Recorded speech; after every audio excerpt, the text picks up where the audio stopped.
What's up there, pumpkin heads? Time to get these hoop houses put together, get them covered up here with some plastic, and I will show you how that's done.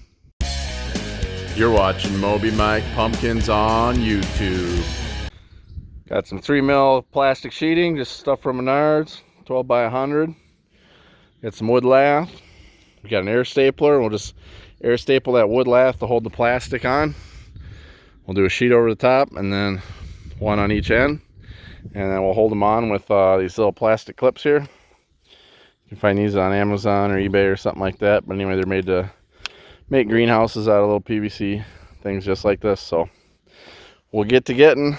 It is May 3rd. And we ain't got this done yet. So we need to get this done. And we're going to hopefully go outside May 5th after work. So hopefully we can get this done today and we'll get the heaters cranked up. And tomorrow's supposed to be a sunny day, so hopefully we can spike it like 120 in there and get that soil warmed up along with the cables that are already warming it up and let it rip. The plane, the plane, the plane! Whee!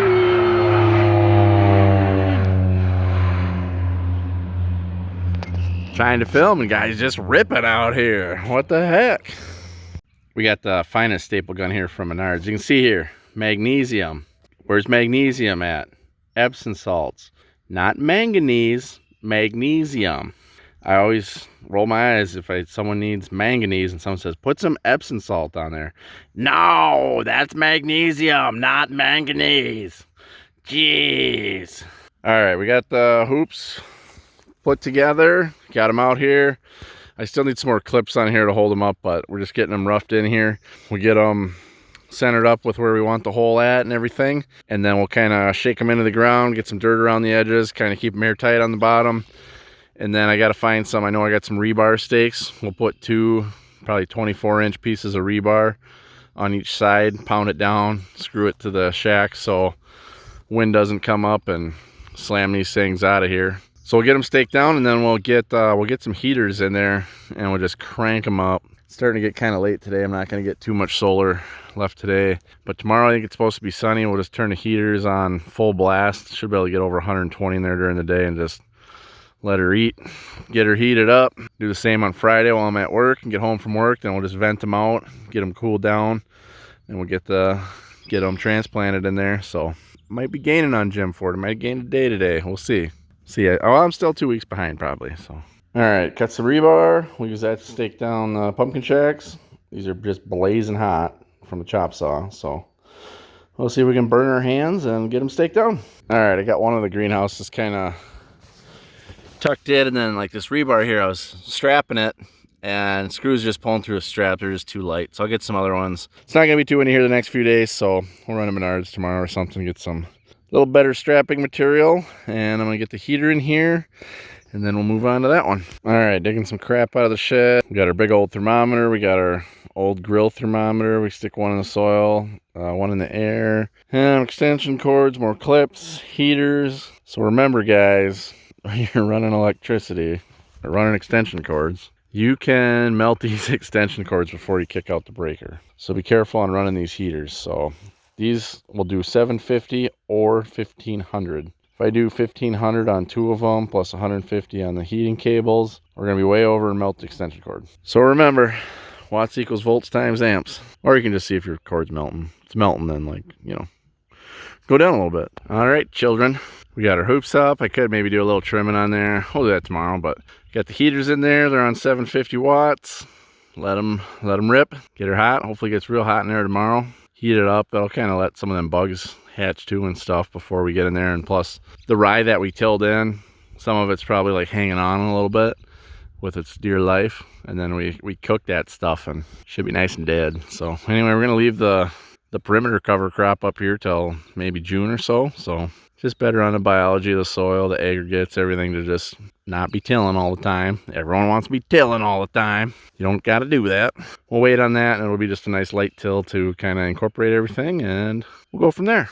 So anyway, you see the radio in the background. I leave that on all the time. I just got it off because we're filming, but I leave that on all the time. Then it lets me know if like the breaker's kicked out or the cord came unplugged and my heating cables are going through the radio. So if the radio's running, everything else should be running. So that's just a easy way to check. Plus then The deer have actually been grazing this like crazy. I should put a trail camera out here, but I can see where they've been eating it. And then maybe that radio hopefully has been deterring them recently. We don't want them to think this is their home. This ain't no food plot. It's pumpkin patch. Good morning. It's May 4th. Anyway, these plants are getting pretty big in here, and I'll be real happy to get them outside tomorrow. I am going to go out and look at the hoops, even though there's no pumpkins there, just to get myself used to checking them out in the morning, so that by the time I need to start checking them every day before work, I don't forget to do that. We'll do that the next 2 days. We'll check on the hoops, even though there's nothing in them. And then we'll plant them Friday after work, and then we'll have Saturday and Sunday to check them, and then Monday will be the first week where we got to make sure we got them vented and everything before work, so. All right, beautiful morning in the pumpkin patch. It's about 43 out, and then it's about 53 in the hoop with the heater, so that's nice. But since we don't have plants in there today, we won't vent them. We'll leave that heater cranked, and we'll let her just eat in there. Hopefully get up to 120 plus in there. All righty, we're back home from work. It's about 70 out. It's partly cloudy. And I do, like I said, I got the heater on there. I can just barely see the thermometer. We'll go up and take a look, but it looks like it's pegged at 120. That's what we're looking for. Got to get this baby heated up. Turn the heat up. Let's take a peek here.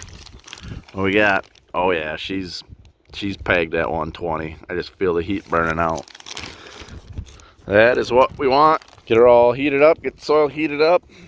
I'm surprised I'm not seeing some bugs in there. Sometimes that heat, that'll fire up them bugs, and they'll kind of hatch. And awesome. So that other one should be running about the same temperature, and that's all we need to do for today. Son of a biscuit. Getting a mower out for the first time of the year. Gonna, clear some asparagus patches, maybe mow that cover crop in the pumpkin patch. Seen the tire was low. Heading her up to the shop, blew her right off the bead. Clean off the bead. Well, now we gotta fix that. Alrighty. We got her propped up on an old scale weight. That's the nice thing about a mower, it's light enough. And then we're gonna try and pop it on there with some flame. We'll put a little bit of fogging oil, usually carburetor cleaner, anything flammable, preferably not paint though. And then we'll just light it up and we'll see if that works. Stay tuned. Woohoo! Perfecto. Unbelievable. Try and turn the blades on, belt just smokes. Blades are just stuck. I gotta hit them with a hammer. Alright, he ended up pulling the deck off. I just needed to move this one. It just got a little sticky there over winter. We'll assess it when we're running it if the bearing's going to shit or whatnot, but these must be seal bearings. I don't see any grease zerks, so we'll just go ahead and leave all that dirt and grass on there, and that'll be fine. Fresh haircut. We got the cover crop mowed on these two here. I noticed when I was moving my radio, and my heater's plugged into my radio. It's a DeWalt construction radio. All my cords were nice and cool, but the cord from the radio to the extension cord was hot. I shouldn't say it was hot. It was warm. But I probably shouldn't run the heaters into the radio. So this cord here was a little warm. You can even see if it'll focus. A little bit of plastic on that end. So anyway, I need to get a splitter so we're not going through the radio. It's already cooled down now. But I suppose this wasn't made for 16 amps, which is weird because this is a construction radio. And I guarantee you construction guys are cranking whatever they can through that thing. They're like, ooh, extra outlets. Well, she might be strong enough for construction guys, but not for pumpkin guys. I'll tell you that right now. Work on it. All right, it's May 5th, transplant day. Plants are looking good. They're a little dry. I would normally water them, but since I'm gonna transplant this afternoon, we're gonna transplant them a little dry. I think that sometimes helps the soil hold together a little better, but this should have plenty of roots to help hold the soil together. It's actually pretty cloudy out right now. I should maybe do it before work, but. All right, guys, it's transplant day. The one hoop says it's about 110 in there. We're after work here now, but it's nice and it's overcast, so you can see in the background there. We'll get them vented, cooled down. We'll get them transplanted, and time to start season.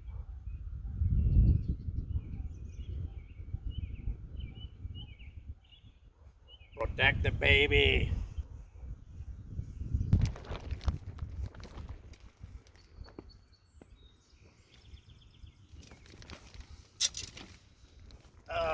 Alrighty. It's not actually planted yet. I just got it sitting in the hole. We'll get her down there. We'll get her staked in. I got some of this stuff in there. I'll show that on the screen. It's got some imidacloprid in there. Keep the pests away, and about time to see what's going on.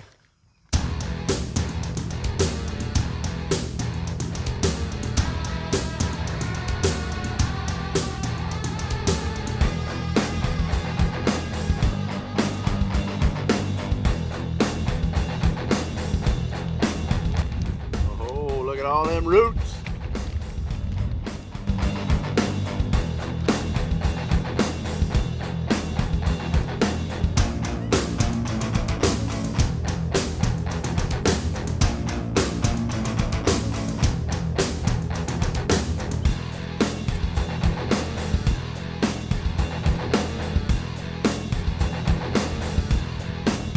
$21.10 flat. Wearing my Michigan grower shirt. Was there at their seminar this year. A lot of nice people over there in Michigan, good guys. All pumpkin growers are pretty good people. Made a good time over there, good chats, good talks. Hopefully they learned something from me, and I know I learned something from them guys. That's why I like doing that stuff. So, all right, we'll water this in. While we're doing that, we'll try not to electrocute ourselves. And one other thing is I'll probably put a Christmas light timer on this heater so it can only run when the hoop is closed. So it's not running when I'm venting it for the day if it gets cold out. So.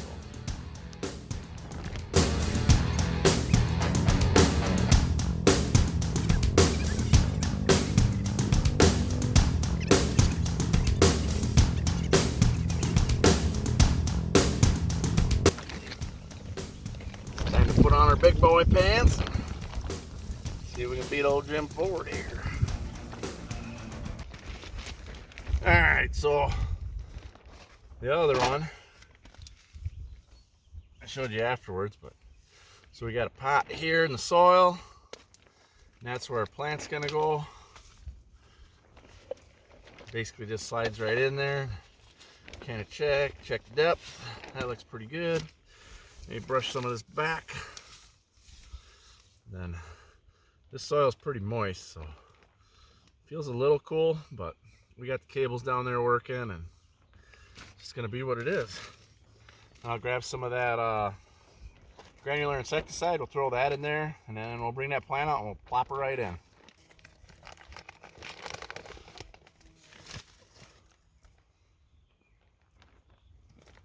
Just a little bit. The whole bay of this does 10,000 square feet, so that's like way more than enough. All right, we'll grab the plant and we'll pop her in.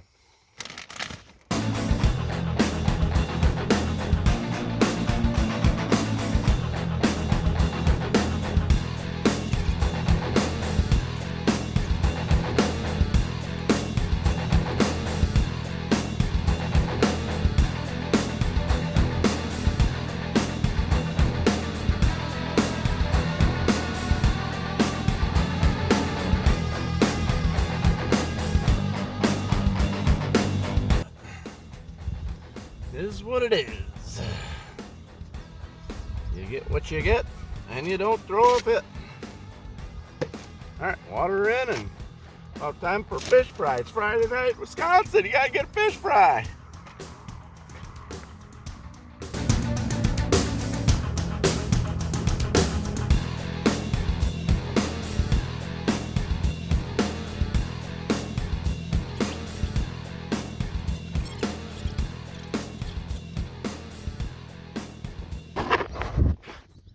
All right, I buttoned this one up. I don't know if it's too early in the evening. It's close, but you can see we're running about 95 in there. That's fine. As long as you're 100, if you're under 100, you're pretty good. So, and then as the sun gets lower in the sky, he'll get less intensity. So, and it's about to dip over those trees. It's under a cloud right now, but I think as long as that stays under 100, that's good. We got the big one in there. Then this one, I got the grill thermometer, and it's flashing between two temperatures. The one temperature is the soil lower one, 77, and the other one is the air, 81. I'll button this one up and see how See how high it gets. I might move the soil one. 77 is real good for the soil, so it might be really close to a heating cable. But either way, it must mean they're working. So we'll button this one up, and then it's about time to get some fish and some old fashions. Been working hard out here. Working hard. Alrighty, folks. It's May 7th. It's about 7:30. We're doing about 80 in the hoops on a bluebird day. So at about 6:45, they were at 60. They're about ambient temperature, even though the sun had been out for over an hour. It hadn't really heated up yet. So I think starting like this week, I'll start going to work about an hour later, so I can vent them right about this time.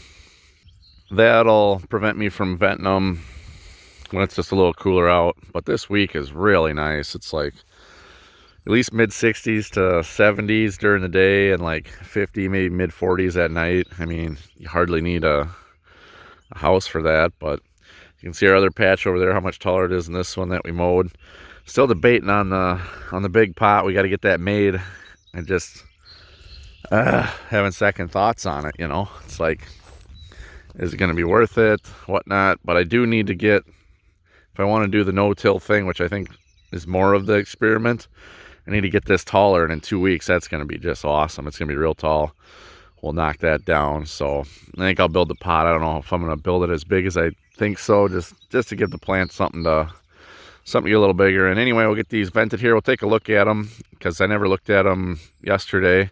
They stayed sealed up all day. It was an overcast day. They just rocked out in there at about 70 degrees. So all right, May 7th, 2110 plot, doing pretty good. It's like it's hard to see there. It's kind of partially laid down. It's not fully laid down. Anyway, it's nice to just vent these up yesterday because they were open all day and leaves were all wet, so kind of dry them out. I almost vented them yesterday a little bit just because I seen this moisture is just dripping on them all day. I don't really like that. But anyway, there's a 2110, looking pretty good. Trying to get its hold after transplanting. Gotta get them roots to explore around in this good soil here and see what she does. 2365 Wolf, looking pretty good. Both these plants are gonna need a haircut here pretty soon. Like that leaf we can't have laying on the ground, but the plant's so small right now, we need extra surface area for the sunlight so she can get going. But once we get kind of going on that, we'll get that cut off. But that plot, actually, if you noticed, it's got a bunch of secondaries and stuff going that we'll probably trim off here pretty soon too. So, but anyway, there they are, May 7th. Here's a good tip for you guys. I put a brick on there because I've had it before where the wind came up and it just held that sheet right on there. You think it'd blow through, and it didn't. It almost killed my plant. So I always put a brick on there so the wind doesn't end up sealing itself off. And then I'm going to come by here. These are all kind of long. I made them kind of long, so once we start using them, we'll see where they're at. So anyway, they need to be trimmed a little closer so they can, because that's hanging down, preventing some of it from venting. So we'll trim them up a little better and